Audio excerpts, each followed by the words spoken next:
عليكم عزيزاتي اعزائي، كنتمنى انكم تكونوا بخير وعلى خير وكل شيء في امان الله. من بين التحليات الروعه اللي كتجي زوينه في هذا الصيف واللي دايره البوز كوميم هي تحليه اللوتوس. هي نورمالمون كاين حاله الخشخش باللوتوس.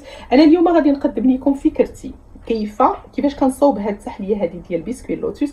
الا كنتو بغيتو تشوفوا اسرار هذه التحليه اللي كتجي من اروع ما يكون، ما عليكم الا انكم تتبعوا الفيديو حتى الاخير. ما تنساوش ديروا لايك للقناه. كنقول لكم مرحبا بكم في قناتنا ديال إندو كيتشن. يلا مع بعض نشوفوا تحليه اليوم. اذا بالنسبه لتحليه اليوم او الحاله ديال اليوم غادي نوجدوا مع بعض كما قلت لكم تحليه اللوتوس. تحليه بسكويت اللوتوس كدار نورمالمون ببسكويت اللوتوس اللي هو على هذا الشكل. هذا انا فاش كنت كنقرا على برا كانوا كيسميوهم لي سبيكولوس. دونك هاد لي بسكوي هادو يعني فيهم واحد الحلاوه وفيهم واحد النكهه اللي هي يعني مميزه على النكهات ديال البسكويات الاخرى.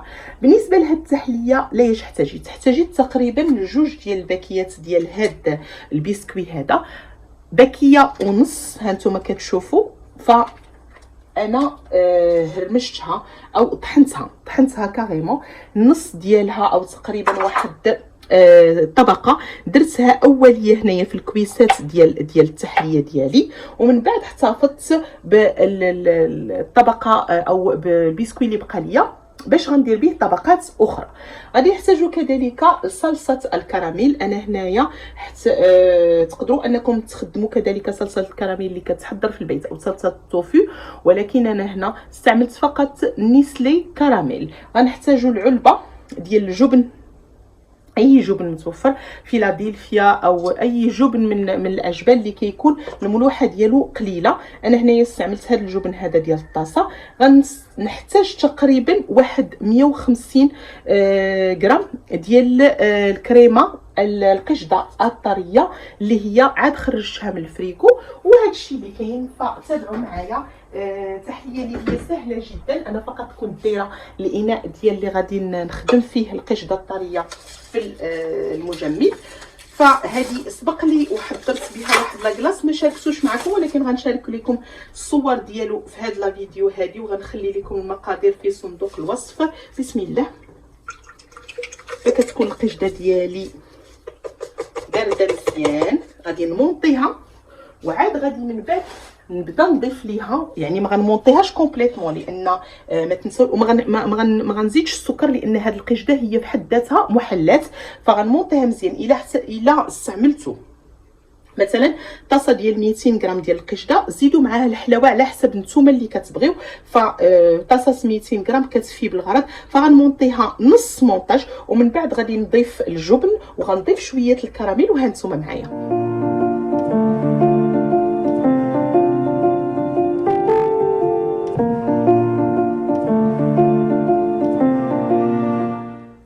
بعد ما مونطيت لا كريم فريش نص كما قلت مونطاج، زدت عليها داك العلبه ديال الجبن وعطاتني واحد القوام اللي هو كريمي لواحد الشكل اللي هو رائع جدا كما كتشوفوا. من بعد ضفت لها تقريبا واحد ملعقتين ديال نيسلي كراميل باش كنعطيها هذاك النكهه ديال التحليه او ديال الكراميل اللي بغيت انا واللي كيتواتر بشكل كبير مع هاد بسكوي اللوتوس. الحاجه اللي خصني نقول هو ان نورمالمون هاد التحليه هادي كتجي بصلصه اللوتوس او كاينه واحد الصلصه ديال اللوتوس كتباع دايره بحال بحال الكراميل، وهي باش كتجي هاد التحليه. ولكن الا بغيتو تكونوا اقتصاديين فاولا ملي كتزيدوا داك تقدروا انكم ديروها في لابوشادوي كما قلت. اولا ملي كتزيدوا داك علبه الجبن تدير تقريبا واحد 11 درهم. فكتقتصدوا من ناحيه القشده الطريه، وكذلك منين كديروا فيها الكراميل فكتقتصدوا من ناحيه هذيك زبده اللوتوس اللي هي غاليه كوميم. فكدير تقريبا واحد 40 درهم. وكيجي هذا الكراميل كيجي رائع. كنقوم بوضع طبقات كما قلت لكم. تقدروا انكم تستعملوا لابوشادوي. هاد التحليه صدقوني كتجي رائعه جدا. وهاد لا كريم بهاد الطريقه هادي كتجي فنه بزاف. كاينين دي فاريونت على حسب كل واحد وكيفاش كيصاوب لا كريم ديالو.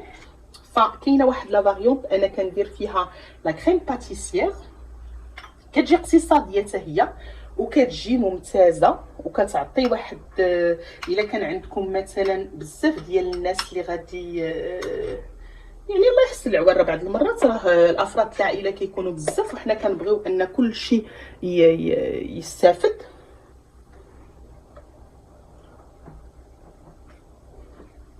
فوالا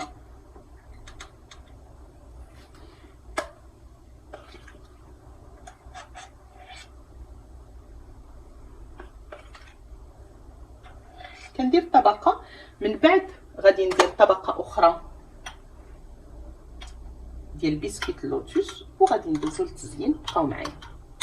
من بعد راه غادي نعادلوا الجوانب بيان كوم يلفو باش ان هاد التحليه هادي تجينا كما ينبغي. بعد ما وجدوا كؤوس التحليه ديالي غادي نخليهم يبردوا مزيان. كما شفتوا انا كففت الجوانب باش عطيتهم شكل اللي هو مزيان. من بعد ملي غادي يبردوا غنعاود ندوز فقط لا كبيير باش انهم يشدوا فراسهم مزيان. كما قلت لكم غيكونوا شدوا فراسهم مزيان كيجيو على هذا الشكل هذا. تقدروا تستعملوا اي اناء او اي انيه باش انكم تقدموهم على محل.